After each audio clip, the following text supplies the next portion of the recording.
Welcome to American Griefcast. I'm your host, Sean Humphreys. American Griefcast is a long-form discussion with comedians about grief and loss. Most of the great humor in life is built on tragedy and pain. So I wanted to explore the idea of pain with some of the funniest people I know. And that's what we're doing here today, exploring pain with funny people. Today's guest is Nia DeBose. She's an LA comedian. She's a repeat guest on The Dork Forest and Kill Tony, so you can hear her there also. You can find her Instagram is Nia_DeBose, DeBose. Her Twitter is LOL Nia DeBose, or you can find her at niadebose.com. So without further ado, here is Nia and me. How long ago did you suffer your loss that I'm talking very obliquely about? My father passed away. My father, Roy DeBose Jr. He passed away May 19th, 2016. So it'll be 2 years. 2 years. When's the first time you remember, like, do you have a conscious memory of like realizing that people die or that they'll never come back? I know it's a really kind of like, you have to dig so deep into that. Yeah, I remember my my next door neighbor. She was a really, really overweight lady, and she had passed away. And there was a bunch of people coming to the house because she also ran a daycare out of the house, and just tons of cars, tons of people. And I remember asking my parents like, "What happened?" And they're like, "Oh, she died." Wow, just like that. There was no, and I think I remember asking like, "How did she die?" And I think the answer was just like, "Yeah, she was just too fat. She just died." Oh, well, at least they were blunt about that. Yeah, but my parents were both my mother and my father were always very like, eventually life ends and you have to bury your dead and keep on rolling, and it was a very death is a part of life. They were a death-positive family. Yeah, they kind of were. I mean, because we also have such a huge family, and people were always dying. If it wasn't like, some distant cousin, and then we'd have to drive to like Memphis or something. It was always some kind of. So, death.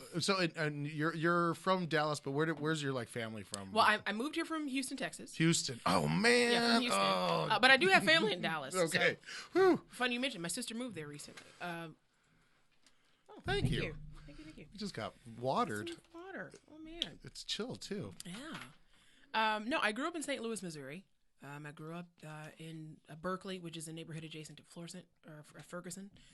And wow. So, but to me, like again, like the St. Louis is the South. Yeah, technically it is. It's the Midwest. But I think it's like, because it's on the Mississippi. Yeah. It's on the Mississippi, and I think it's still below the Mason-Dixon line. I think probably officially, yeah. I believe someone explained that to me. I could be. But I mean, I'm just saying culturally, it feels, it's just. Missouri is the South. Missouri is just.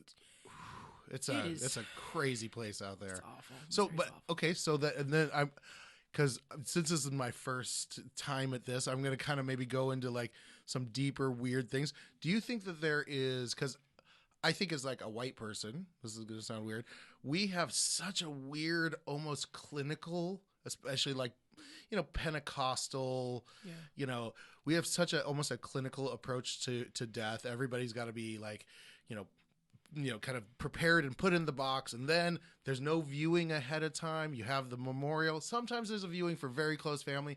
Then you just have the memorial. You put them in the ground, and you're done. Really? It's very kind of clinical, and I don't want to say fast food, but at least with my family, it was always very. My grandfather, who's kind of the first kind of big person that I remember dying and really thinking about. And also the weird thing is his birthday was on Halloween. Ooh. So there was always this weird spookiness about him. But anyway, he's a minister. And it's so interesting because there was like a Pentecostal tent revival. And I think that they were the generation that went from like the parlors to the living rooms. Do you know about this idea? So back in the day, every house had a parlor, and it was where you'd put your dead bodies so the family could come over and you could have iced tea or whatever. In the house? In the house. It was called the parlor. No, and you would, but it was for viewing, and it was for like, to prepare the body. It was like before the mortuary kind of business was big. Then in the 1930s, the idea of we're going to not make it a parlor anymore. We're going to make it a living room because it's for the living. Oh. So I think part of that kind of like, you know, white Christian, we're going to do everything the right way and have our living rooms with televisions in them. I think that part of that begins the sterilization of death. Yeah. You know, and so for me then when my father passed away, this for me was this weird giant thing like, oh, I do not understand what is going on with me. And plus, like, mortuaries, like the funeral business, it's a goddamn racket. It's a racket. It's ridiculous. Yes. Like the fact that I remember I went to, we go to the funeral home, and there was like all of my aunts and uncles, and my dad has tons of siblings, like 9 other siblings, and they're all there. Yeah. And then my siblings are there, and I'm like the price list that they're giving us, I want it so badly. Like, this is some fucking bullshit. This is like, because my father's really tall, so they're like, oh, we have to get a special. We get a special 7-foot long casket, and that's gonna be like 13 stacks. And you guys want some extra like pillows in there? Yeah, that's like $50 each. And I'm like, this is just cremate him. We'll fucking sprinkle ash. So did you actually cremate? No, they were no. They have to be put in the box. You have to be. It has to be in a church. Yeah. My father didn't even go to church. Oh, the he didn't irony! Even go to church. Like, they finally got him. He just wouldn't do it. He was like, me and God have an agreement. Like, he wouldn't even. Like, who says that? Like, he wouldn't even. He wouldn't go to church. Buddy. But he would like drop us off at Sunday school. Make sure that you guys got right. Yeah. So that we could then also harbor the same resentment that he had of the church and stray from it. Well, but it was a long con. It's interesting, but I think it does make people more thoughtful if they're able to transcend it. Right. But if you're trapped in it, whatever. And that's a lot of the Midwest, though. But yeah, just the fact that like my aunts were just, they would not. They gave us this deal, right? They were like, okay, well, we have like I guess where they prepare the bodies. They also had like a viewing parlor. They had all that stuff. So you could have the funeral there. It was included in like the fee. Okay. If you took it anywhere else, or you can you have to pay every extra step for everything. Yeah, it's crazy. And they were like, okay, no problem. And I was like, no, he's gone. He's gone. Like, I know that it sounds, but I was the one that would sound cold and heartless, this heathen. I'm like, guys, listen, I don't have any money. When this is ridiculous that you're even asking us to pay. I think a part of it is everybody's grieving, so it's like there's that complicated emotional thing about like, oh, are they taking advantage of grieving people? Then you have that thing that you just said, like, oh, then I'll look like an asshole, right? If I'm the one that says no, fuck, just stick them in a box. We're gonna fucking just burn it, exactly. Give us the remains, and then we'll take them back down. Put it in a locket, like something out of 50 Shades. Yeah, there's actually a company that can turn your like ashes into some cool shit. Like, you can get like a necklace, some earrings, or cufflinks, and I didn't want to sound like some morbid goth person, but I'm like, hey guys, we could get some cool ass jewelry out of this, right? And we could always have a piece of our father with us. But no, not those earrings. Those are dead dad earrings. Yeah, we can't borrow my dead dad earrings. Okay.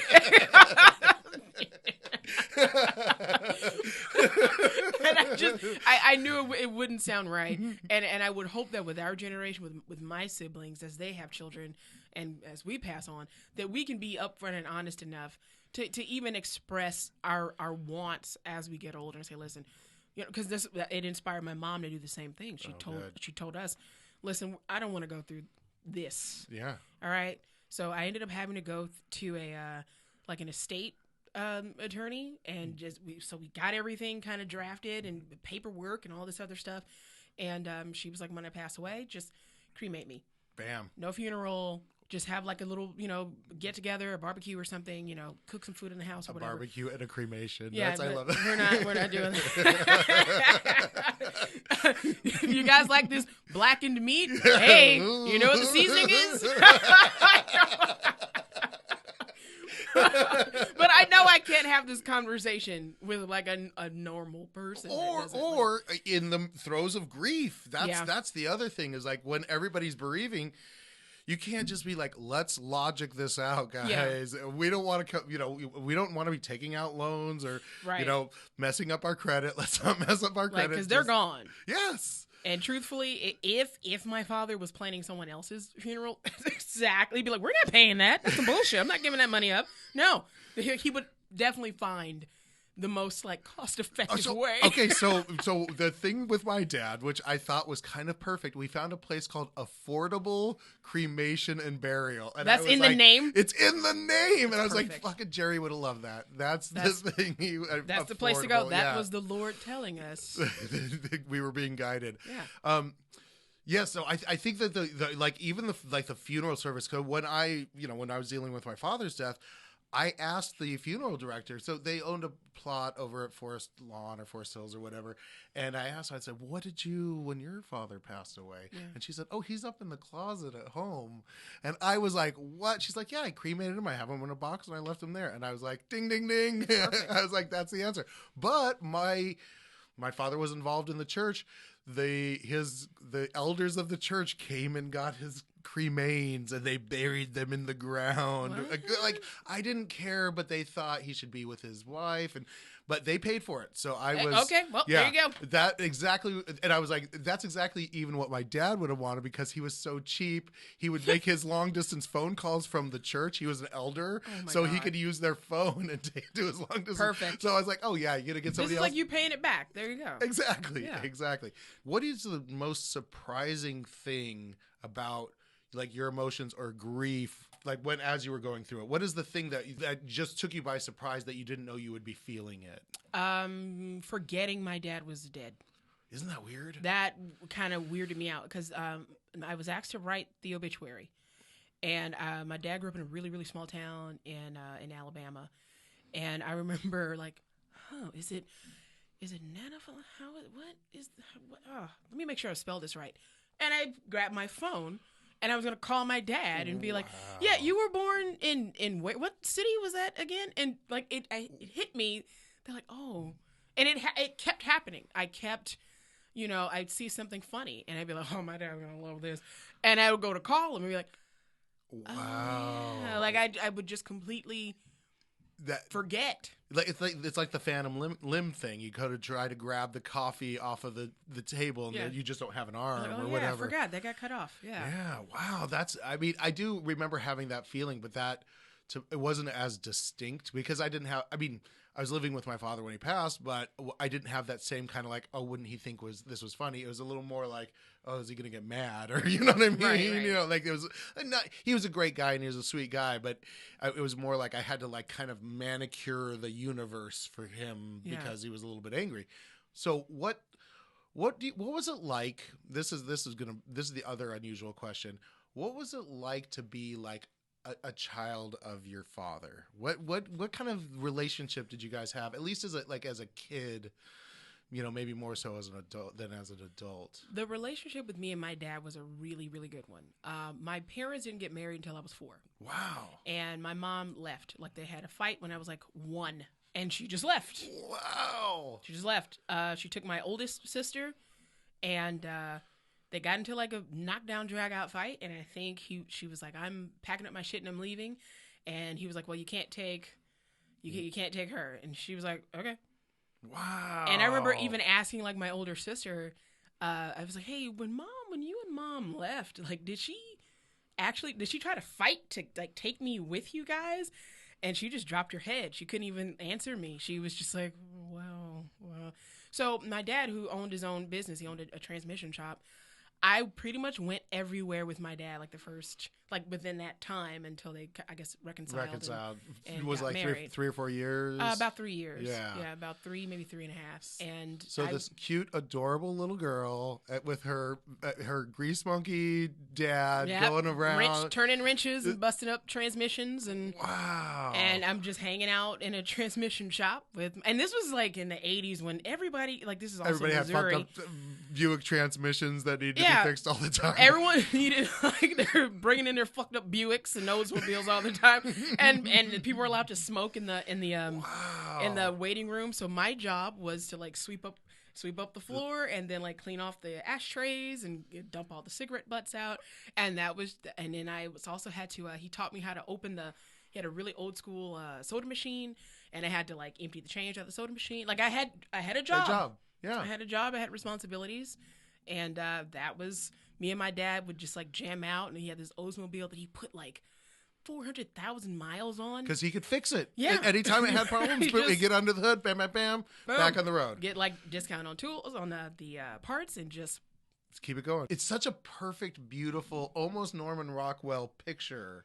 I mean it wasn't though. 'Cause No, there but was I'm saying like there's difficulty and all that. But I'm saying the young girl and the father mechanic in the shop together. Yeah. You don't see that. It's not a common thing. No, you God, know. no. Yeah, that's why I think that it's an era where like a individual businessman. He wasn't being put out by what is that Amco. Yeah, or yeah. I whatever. remember like him being he was really I think there was like a tool or something he needed from another transmission shop. He knew the owner, and the guy was cool. He said, "Well, yeah, come over and pick it up." And just standing there with him while he just stared at like it was like a 10-bay shop. Okay. And so each bay had like cars on it, and he was like, "How can I get this kind of business?" I think my dad had maybe at the time the shop used to be like a lawnmower repair shop Okay. back in the day. So it had bays and places to put tools. Yeah. So it was still like a legitimate shop, but like that I think was what like spurred him to be like, I gotta like crank this up a notch. Like I can't just have like this small, tiny operation. Like I gotta. Because you can't expand it. You grow at a certain point. You max out on the amount of business you can do because you just don't have enough space. Yeah, you don't have enough space. You don't have enough staff. You can't do it. And he ended up buying the house, this old house next door to the shop, tore it down, and then like expanded the shop that way with like, I don't even know how the hell. I think he just got like lines of credit. I don't really know how he did it. But goddamn it, he did it. And maybe he was able to stay in business. Like, did he retire as a mechanic? My father would not retire. He worked until the end. Even when he was like really sick and in a wheelchair, he was still. I remember him calling me and being like, "Oh," because my younger brothers, they run it now. Okay. And he was like, "I got to get down to the shop because I was." Dude, you're in a wheelchair. Like, what are you gonna do? Let it go. roll under the car in the wheelchair. Like, you can't it doesn't work like this anymore. Like you can't just wheel yourself to just walk. How old was he? My father died at 71. 71. That's right. That's enough. Yeah, that's enough. Enough. Exactly. That's a good life. That's right on that's right before the decline. Really, yeah, exactly. really Exactly. When it's, I keep on having this argument with friends when because I'm riding a scooter now. Yeah. And I'll say this: having a scooter in Los Angeles is like a superpower because you can cut through traffic. People basically ignore you. The cops ignore you. You could park anywhere. It's a weird superpower. Oh, but then kind of risk getting hit. Well, so there's that. That's the thing that comes up is like, oh, but it's dangerous. And I'm like, okay, I am 3 years short of 50. I'm going to be 48 this year. You look great. I didn't know you thank were you. I used to smoke a lot of dope. That's the secret. And I am a fool. I'm a child. So I say, let's look at the grand scheme of things. Let's say if I plan to live to 85. Okay. That lasts between 75 and 85, not going to be great. Yeah. Even between 65 and 75 will be okay, especially if I've got something going on. Right. So I've probably got a good 15 years, between 50 and 65. You still got your mobility. You can Yeah. still, especially if you can still take care of yourself. Yes. If you can still bathe yourself. Yeah. If you can still walk places, you're You're fine. You're fine. I'm just hoping that at some point between, let's say, 62 and 78, Yeah. some crazy fatal, like a meteor or a Right. lightning bolt, something just big and catastrophic where people will be like, yep, that's what's happened to Sean. That'd be a fantastic story. Yeah. My friends used to say if Godzilla actually existed and he came to America, the one house he would step on would be mine. Because I just have weird luck that way. But what a luck it is. Yes, Yeah. it's phenomenal. So your dad, right up until the end, was still just active, and it was so. now I don't know why I have this weird feeling like that. Was he politically active? He had very strong political views, but he wasn't really active. Okay. True story. Which, because I tried to do a podcast, he was my first guest. Oh, yeah. So I interviewed my dad, and he told me that he met Dr. Martin Luther King not once but twice. And each time he had asked him to like be a part of, the first time, this was kind of before the movement really got, the civil rights movement really got big. Mm-hmm. And he was just mailing in money. He would just mail in like a money order, just donations.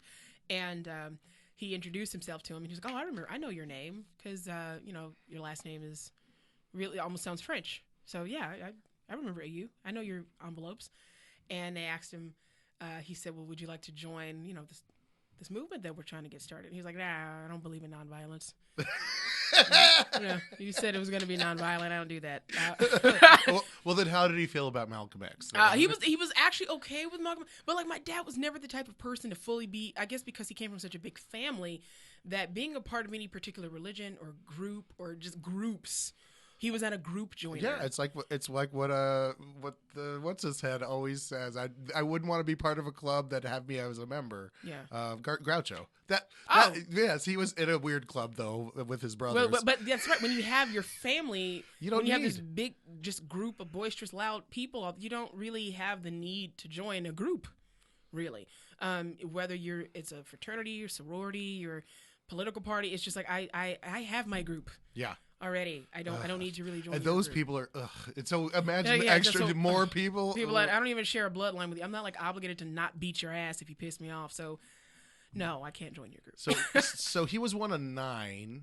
10. He was one of 10. And how many of them are still alive? They're all still alive. No. The oldest, which I think was either one of my grandparents had a child. I think prior to their relationship. So. But I don't like a half uncle, half sister. Half. So she passed away when I was a little kid. Do you remember anything about that? She's also like an oddly distant relative. Like, yeah, I don't really remember meeting her or talking with her. I remember we went to I think she lived in Grand Rapids, Michigan. And I think we went there for like the funeral, but that was a lot of my childhood. Like my dad didn't take vacations. It was just, we're going to this funeral, or we'll go to like this family event. Wow. Well, yeah, family barbecue, reunion, funeral, marriage, wedding, baby shower, whatever. It was just family stuff. Yeah. And so she passed away, but everyone else is still alive and kicking. Still alive. How do you think they're handling it? Were they close? Yeah, they were really close. My Aunt Barbara, whom we call Aunt Bob, they were super, super close. She's actually older. And I think I want to say that like my aunts took it harder only because they were allowed to express their emotion. Yeah. And I think my uncles just like repress it and they don't want to talk about it. And it's just... That's it. And I think you and I are probably the beginning of a new generation where people like I'm a sappy ass crybaby now. When I was younger, I wasn't so much, but I'm at this point where it's like if I feel something, I let people know in the moment because I whatever. It's cheaper than therapy. But it really is, and what really helped me get through it was because like my first initial like, especially when having to go back home, going back to St. Louis. And deal with it was really, really hard. Yeah. Like I remember, because again, I have this huge family, and my mom has like 12 siblings, but a lot of them are starting to pass away. They're getting older, and I came home from the day after, and I was helping my younger brother clean out my dad's like things, and my aunt. One of my aunts was with my mom, my aunt who lives she doesn't live in St. Louis anymore. So she was in town.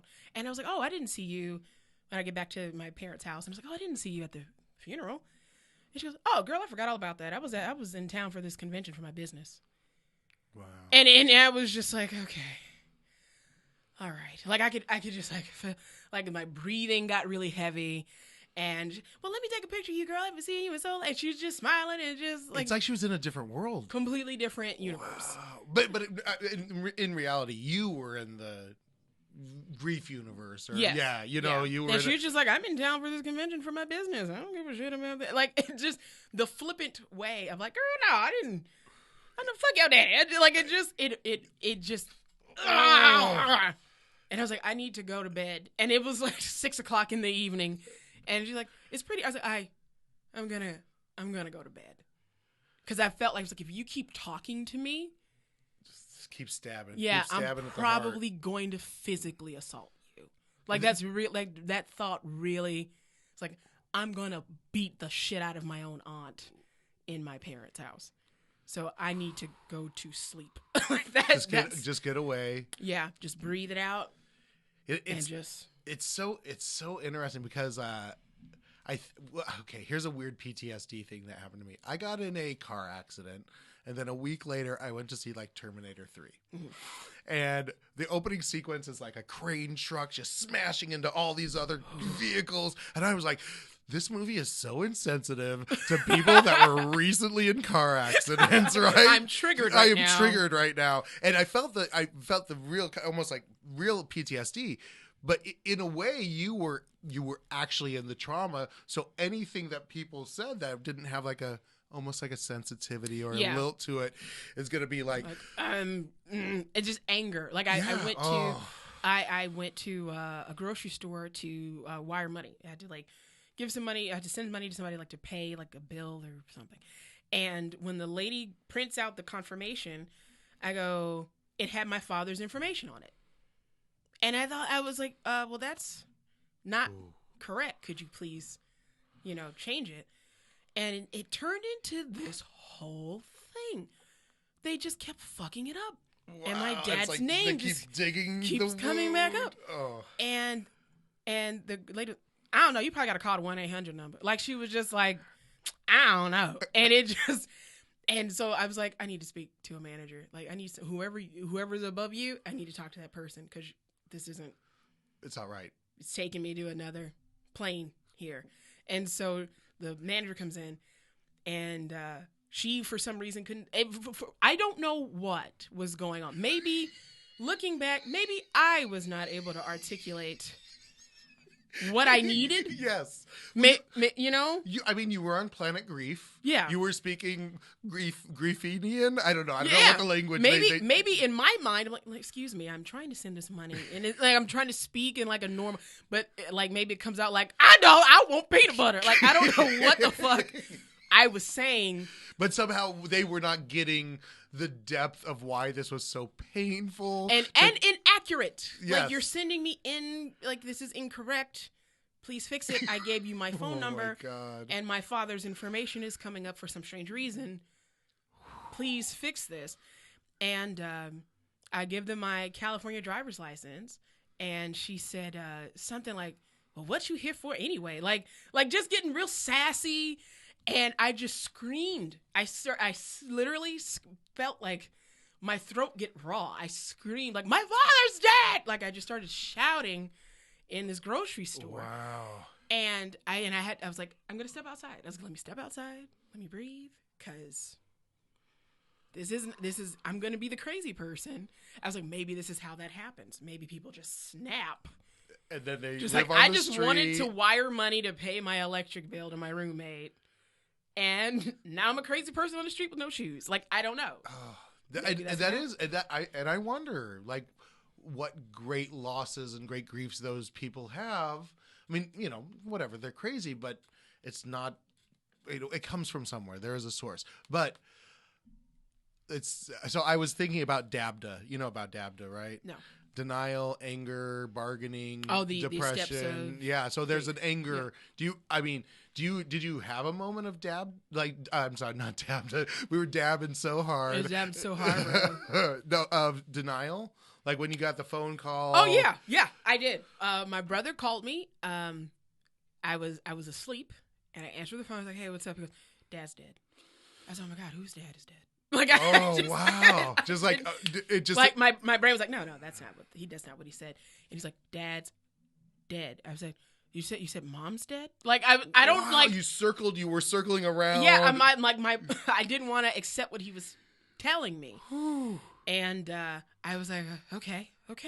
okay. Like I kept saying, okay, over and over again. I was like, okay, okay, okay. And he's like, do you need to call me back?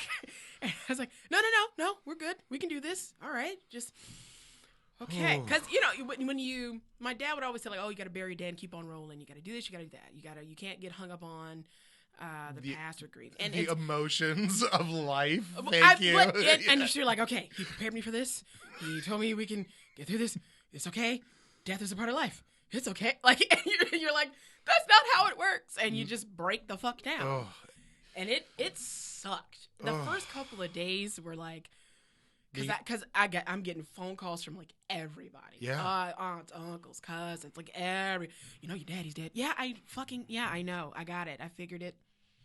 And then so I start making phone calls, and they're like, yeah, I heard. Like as soon as they pick up the phone, I heard. I know. Oh.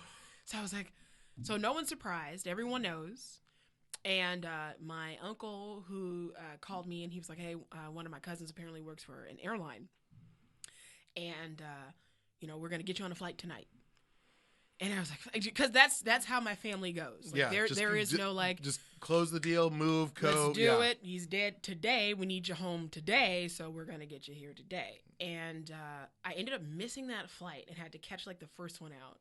And so I get home. And everything seems to go okay. When after we were cleaning out, removing some of my dad's things, going through my dad's stuff, nobody helped. I thought it was so weird. It's just you. It was just me and my younger brother, and my baby brother, my youngest brother. No one came by to like assist. We're literally or bring food or no. They got you out there.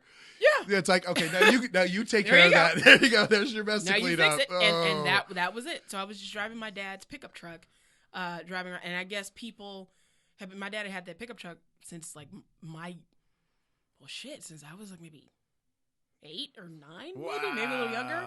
My dad kept cars. Like it was like an old Ford F-150 or something. No, it was a Chevrolet 1500. Yep. Boom. That is a workhorse. Yeah, that was the work truck. He drove he drove it every day. And so I'm just driving around just to kind of clear my head, and you realize like how much there's a hustle and bustle in LA. Mm-hmm. And then you go back to your hometown and you're like, wow, there's like no traffic. It's 11 o'clock in the morning. I can just literally get from one end of town clear to the other side in like 20 minutes. There's still 2-lane roads in certain parts of North County. Lots of trees, and I'm just driving around. And once I made it to the part of town where my dad's shop was, people were waving because they're just used to seeing that truck. Yeah. So I was like, man, this is gonna be a journey. Like that's when I realized that like when I was trying to contact my cousin who flew me out. I was like, hey, we're kind of going through dad's things. Probably should be done, maybe by like Sunday. Are there any flights available to get me back to LA maybe like on Monday? And she was like, oh yeah, no, sorry, I don't have any buddy passes. Yep, you're stuck. And I was like, and that was it. I sent her, I called her, left a voicemail. Like, I have not heard from this bitch to this day. She's never really. No. She was able to pull the magic trick out of her pocket to get you there. Yeah. But then and then that was it. We're done. I did my part. Fuck you. That's it. Wow. Yeah, sorry. And I was just like, what the fuck? Like, I remember like laying in bed and thinking, like at my parents' house and thinking, like, because me and my other friends call it the Midwest trap. You try to escape. You just can't get out. And then you somehow come back for some, a funeral, or my parent is sick or whatever. And then you're like stuck there. And then you go, oh, well, I guess you hook up with an old flame from high school or some shit. Now you're pregnant. Now you work at the post office. Yeah. You're a city employee, and there you rot. I had dreams one day. Yeah, I lived in LA for a little bit. Like there's so many people that have that. I used to live in. I went to Houston. Yeah, I lived in Dallas for a couple months, and then it trails off. And you're just there, and then your soul dies, and then you then you raise your kids to you're just raising a family of deferred dreams, and that's that's what happens. It's like it's almost like it's like a sticky like goo that you're just like now we're back, and family is that thing that will always do it because they'll try. Well, your family needs you. they get the shop, and what are they gonna do? And your mother, you're like, I know I'm gonna look like I'm a really selfish person. You know what? Yeah. Yes, it's okay to be selfish. My mother's in full-time care right now. Mm-hmm. She had a stroke, lost her mind. My aunt, her older sister, is an administrative nurse. So mm-hmm. then they were both nurses. And I said to Mary Alice, I'm like, I don't know what to do. And she said, you can spend all of your time and energy to get your mom back maybe where she was before the stroke. But that was just watching TV all day, not doing anything with her life. And it hurt to hear that. But she said, you have to live your life. Wow. You have to get things going in your life. If you spend all day, every day getting your mom back to where she was, you will have lost all of that time moving yourself forward.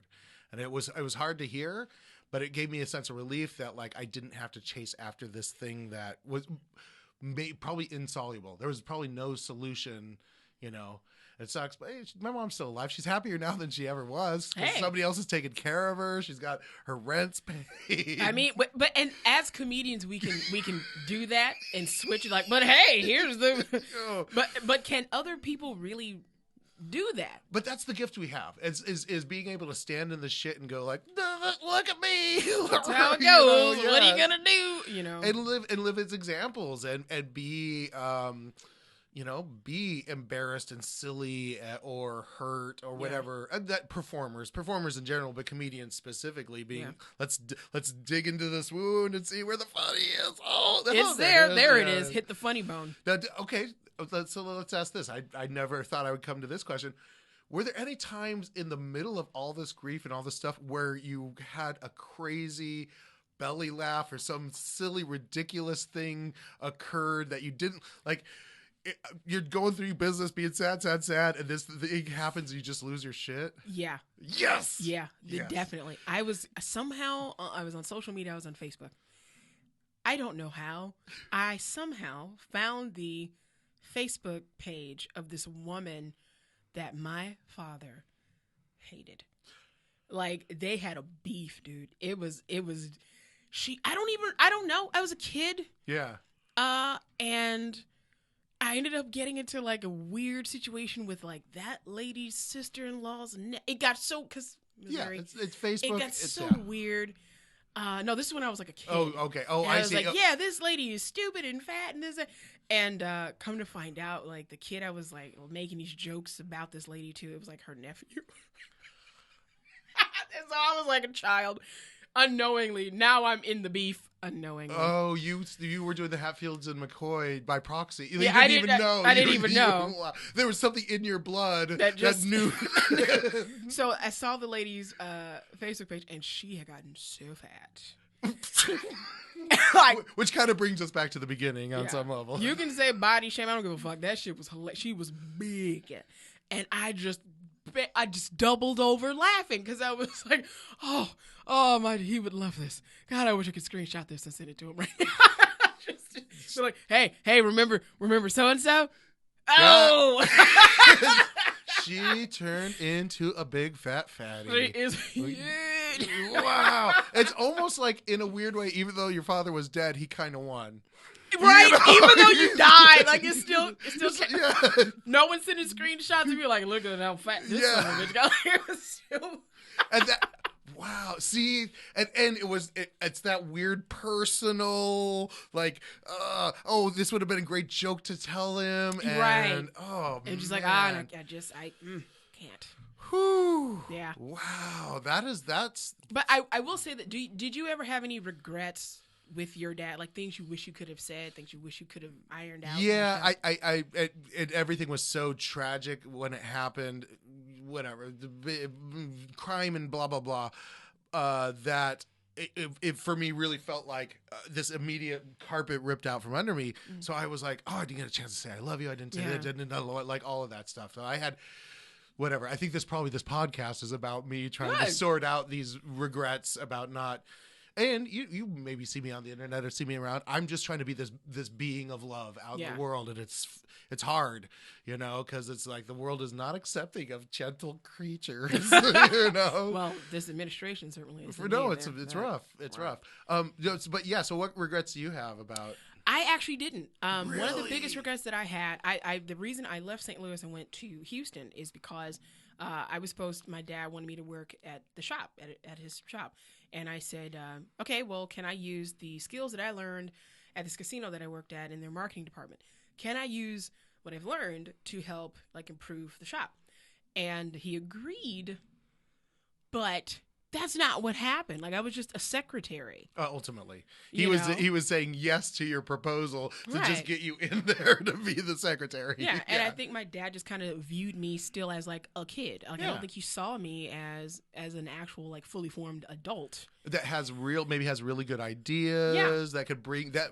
And who knows what changes could happen to the shop? Exactly. And then that's his precious thing. That is, I like it just that's this exactly way. what it was. This is my baby. You can't touch it. You can't have it. But you can do the answer the receipts, phones. Go answer ahead. the phones, and take the money, sure, but you can't change anything. And I remember, we kept butting heads, and I told him, I said, I thought I was, supposed to run the shop one day, and it was called Roy's Transmissions, and he was like, well, you can't run Roy's Transmissions because your name ain't Roy. I was like, oh, okay. Wow. All right then, sure. And my best friend who was living in Houston, going to TSU, he was like, well, come to Houston. Boom. I work in the financial aid office. I'm sure I can probably figure out, help you get a deal. Come here, sit with me. Wow. And I did, and I left. So my dad told me once he really started getting sick, he said that's a big regret that he had, was that he wanted me to actually work with him. Yeah, to work side by side to maybe not. I think he still had the old school mentality that women can't you're good at this thing, X, Y, but you Z. can't. This is men's work over here. Yes, men work, women work. That was definitely a big part of his vocabulary. Yeah. So, and he told me, he was like, I wish I kind of had let you in just to see where things would have gone, and that felt so good. Yeah. To hear that, say, okay, thank God. I'm glad that we're not holding. There's this thing that we just haven't talked about. This big knot. That's been 30 years, probably 25. Yeah, it's been the muscle in our relationship. Yeah. Thank you for saying that. And then also having the recording the podcast, I think that's what also gave him a little bit of relief too. So my dad served time in prison. He robbed a bank. Wow. And my daddy was a bank robber. Do you know that Clash song? I do not. Oh, no. shit. No. It's like an old folk song, but yeah, my daddy was a bank robber. He was a bank robber. Yeah. And this all happened years before I was born, obviously. And he, when I was a kid, he told me, if anyone says your daddy's a bad man, that's because I went to jail, because I did a bad thing. I robbed a bank. I said, okay. And he was such a good father to me. I was like, well, I don't care. Yeah. I'd also say in a weird way, bank robber is a nice outlaw thing. Yeah. It's not being you're not embezzling from an old folks home. Or right. You're not taking someone's retirement account. Yeah, or something. Exactly. We had this kind of long-term Social Security scam going. Right. It's almost like an honorable. It's kind of a Robin Hood type of story. Yeah. And but get this, when I go to record the podcast with him, my dad did not rob one bank. My dad robbed 6 banks. Wow. And only got caught on the last one. Wow. And so he's telling me the story, and I'm just like, how did you let me go my whole life not hearing this awesome ass story? Yeah. This amazing yeah, shootout with the cops and all kinds of just crazy. You escaped on a box car and tried to flee to Mississippi, and I mean it was crazy. Wow. And then come to find out my dad kind of I always realized that the neighborhood that my dad's shop was in was never the best neighborhood, but we never had any problems with that shop. And so while we're planning the funeral director, he's the guy who owned the funeral home, comes in. He's got all these rings on. Man, I'm so sorry for your loss, man. Big Roy, he was my homie, man. I tell you, we were good friends. You know, you had a problem, you call him, he bring that shotgun, and I was like, whoa. What? Wow. What?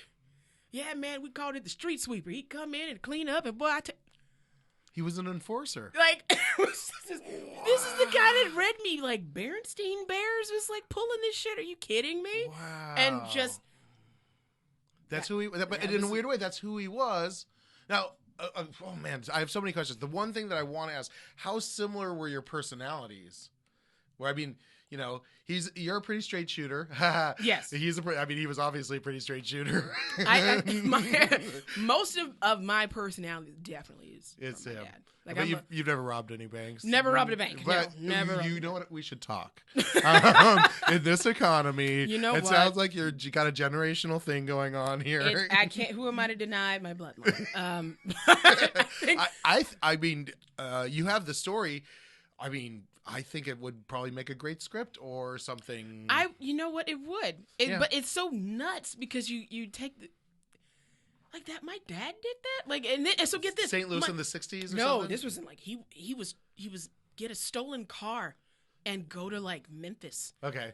So and he went out of town. And get this. This is like the crazy part. My sister sent me this link. She goes, so apparently put the transcripts, I guess, like the court documents online. What? All the old court documents. Amazing. And she's like, he represented himself in court. Wow. Who the fuck robs 6 banks and then represents themselves in court? Like, you don't... What kind of thought process do you have where, like, I'm going to talk my way out of this? Like, that doesn't even make sense. Somehow, though, he served his time and then he got out a good citizen and was able to start a business. Dude, they let him out early. He got sentenced to 12 years. They let him out after 6 because somehow the warden became good friends with my grandfather. Oh, your grandfather. I was going to say. And then my grandfather got cancer, and he was like, "Hey, can you let my son out? Because I'm dying." And he was like, "Okay." Like, who does this? Wow. Who? But again, it sounds like your father had whatever, that charm, that I guess something. that je ne sais quoi. Yeah, that was able to, not only make him decide to be a bank robber, but also, talk his way out of it on something. I mean, he did have to serve his time, but 6 years, probably armed robbery, Seriously. that's a federal crime. Yeah. He said, the FBI came and got him out of the local precinct. I mean, in my head, I'm picturing it like a, whatever, Cinemax or Showtime. Right. Like, let's say limited series. Maybe it's like almost like a, John Adams kind of thing where you have 6 or 8 episodes, or maybe each episode's a different bank robbery. Ooh. And then you have the kind of the trial working as this weird backbone, and then the family stuff. Like, here's the thing. When you tell me something like that, especially because it comes from your real rich who you are, there's no denying it. It's like, you can go as deep with this as you want. Yeah. It's a story of kind of the South in the 60s a little bit, which, this kind of it's also interesting those little racial things that time. lead up to making those decisions too. Like my dad, there are like little stories he would tell us like growing up of just like constantly being like mistreated or like not even, people are like, oh, it's microaggressions. Like imagine someone telling you like, you can't be on the sidewalk when a white person is on the sidewalk. You have to walk in the mud. It's craziness. You can't buy a hat for church because we don't sell to black people. Yeah, we don't sell hats to black people. You can't drink from he was like, I'd sneak and drink out of the white water fountain. Yeah, he just rebellious nature or whatever. Just being a kid or being a young man, like being told I you want to can't do what I want. Oh yeah, you can't have ice water. Ice water's for white people. Just like little things like that make you who you are and make those decisions. Like in his mind, he said. That was like my reparations for slavery. Yeah. Seriously. He said, white people just take everything. They take whatever they want. They take lands. So why can't I take some shit? I'm going to take some stuff. And then that's. Well, it's got a Bonnie and Clyde. There was no Bonnie. No, I know, but I'm saying, but what I mean, like, it's got a Clyde Barrow kind of like, we're doing this for the little man, you know, but I'm sure like he had met MLK prior to his bank. Yeah. So his political activism was sticking it to the man via, a shotgun. And then sending, donations to MLK. And then he said he would, he'd go back home and to my grandparents. They literally lived in a shack on a plantation. and he would go back and just put money in my grandmother's purse on the way out. Wow, just put like a stack of money, and I think they knew maybe. Yeah, but obviously. nobody wants to like go down that path and admit it, or really believe that of their child or whatever. Right. Yeah. So you just take the money and you just. Wow. Keep I really do, and I'm saying this officially on the podcast. If you ever want to get together and write it, I can poke your brain and be That's like, "This actually, is the direction." Having each bank robbery actually be a episode would be pretty.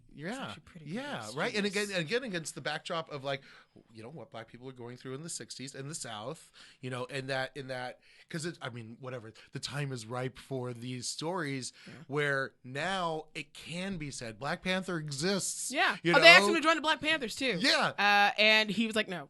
Yeah. But so he's a witness to this history that now is kind of giving birth today. He was the one that was drinking out of the white fountains, being like, oh yeah, doing it. I get my black cooties on this. Yeah, I'm gonna lick it. Yeah. So, and I don't know anything like past once he actually made his way back to St. Louis, once he settled there. But I remember looking at the obituary, and my mom had like an old high school friend come over, his older man, and he's just staring at the obituary because I had it on the table. He's just looking at it, just staring at it. Didn't read it, didn't open it up and read it. He's just staring at my dad's picture.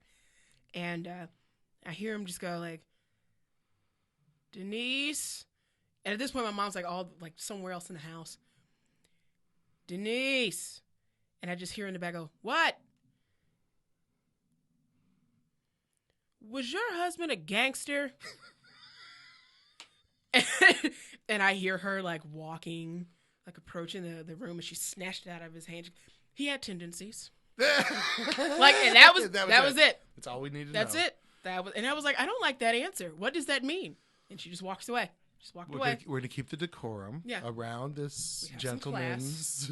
Roy, is your name on the building? Then let's you don't need to know. I think an obituary is a great way to end this conversation, right? I gotta say, thank you so much. This is amazing. I feel like there's some meat in this. All right. I want to do more of these. So if you know people that know dead people, that see dead people, tell me, and I want to talk to them because I think it is the most fascinating subject. And I don't think that enough people talk about it. And I think it needs to be talked about. And I think fucking comedians are the best people to talk about because we're not like uptight. Yeah. I mean, if someone can make a joke about like Richard Pryor, like setting themselves on fire, then you can talk about like your great aunt dying. You know what I mean? Like you can put that out there. Yeah.